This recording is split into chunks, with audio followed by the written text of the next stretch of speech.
non-fiction is definitely not as read on BookTube as it should be.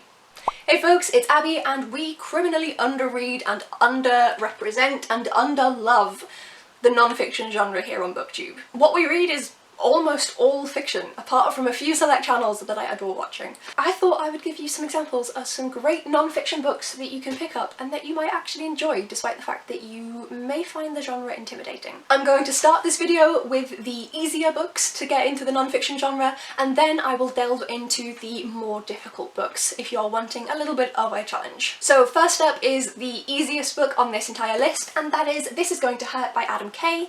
This is the memoirs, the diary entries of a junior doctor. If you're not from the UK, a junior doctor is just like your standard doctor in a hospital. Like, they've done their 7 years of medical. The NHS is severely overworked and underfunded, and this captures this, as well as capturing some of the stupidity that you get in hospitals. One of my friends is actually a nurse, and I have heard similar stupid stories from him.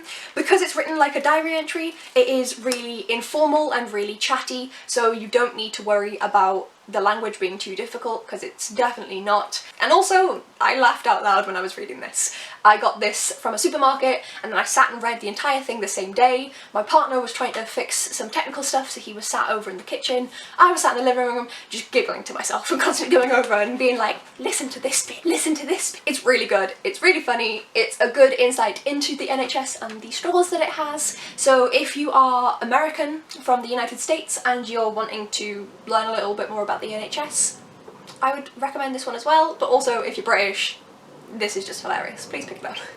This is one thing that I hadn't realised in the pandemic. My parents' house is under a flight path. I didn't realise that I'd gotten used to not having the noise of planes until they started flying again. Go away! Then for a non-fiction book that's actually been doing the rounds on Bookstagram, so you might have heard of this one, and that is The Five by Hallie Rubenhold. This is a historical delve into the lives of the 5 women who were murdered by Jack the Ripper. Hallie Rubenhold is a fantastic historian who delves into their lives as they were. She does not focus on their deaths at all. Nothing is mentioned about them other than the moments leading up towards it, so the evening of. This is divided up really well also, with different sections for the different times of the women's lives, as well as of course the women having their own sections each. This is just a very well written, very well researched book. There's a full list of bibliography, index, notes, everything in the back of here, and I really appreciate how this was written. I think it's really well done. This also discusses the fact that they were, all 5 of them, assumed to be prostitutes, when that wasn't the case at all.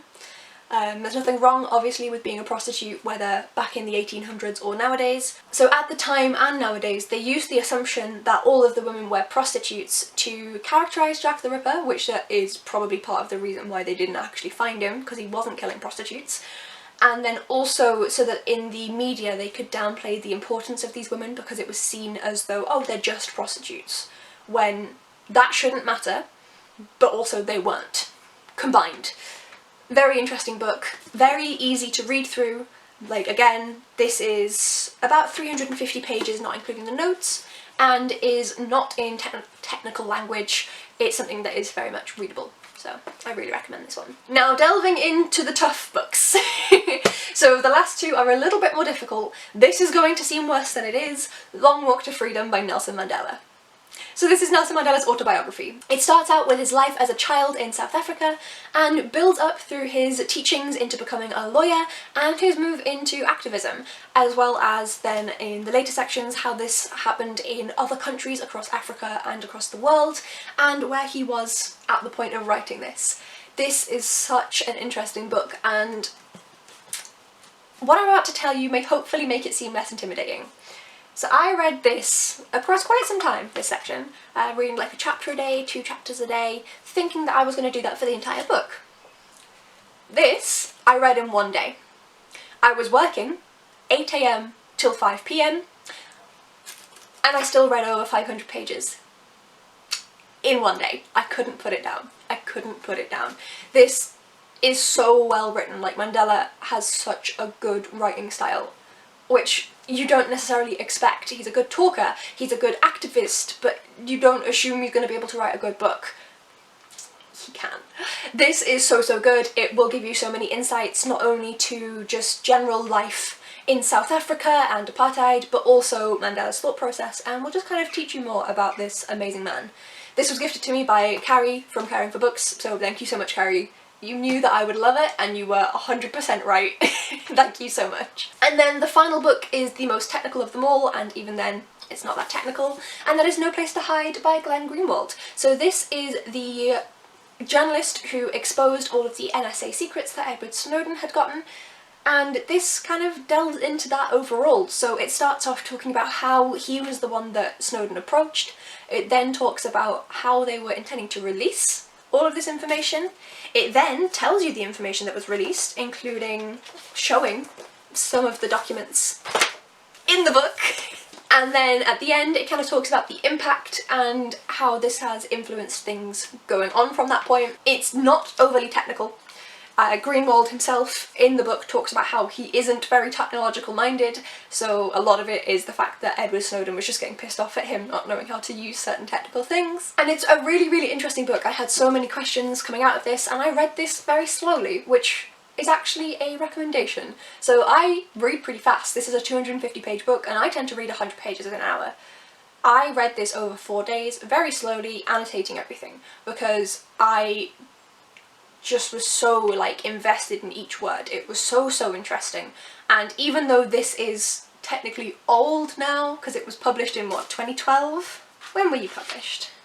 2014. I was a little too far away, so this was published in 2014, so it's old now, but it's still very interesting, it's still relevant, and very readable. And also a little perk, just to push you over the edge if you were interested in picking it up. I didn't find this out until I actually researched the author to put my information on my spreadsheets. He's gay. He's married to a man and lives in South America with his husband. Pick it up. Pick it up. I mean, obviously the book is fantastic in regard, like, outside of that, but like, just a little nudge. Just a little nudge to make you pick it up. And those are the 4 non-fiction books that I think you should give a go. I know that most of them, apart from this one, because it's just silly, fun diary entries, I know that these 3 may seem intimidating, but I do promise they are written in a very accessible style. Definitely the most intimidating is probably Long Walk to Freedom, just purely because of its size, but again, I read that in a day. I couldn't put it down. It's so good. These are great, and you should read them. Let me know down below in the comments, folks, what non-fiction books you've read and any that you recommend. I have read other non-fictions, other than these obviously, but I'm always here for recommendations, so please tell me non-fiction books that you think I should read down in the comments below. If you enjoyed the video, please do give it a like, and if you'd like to see some more from me, please do hit the subscribe button, and I will see you in the next video. Bye!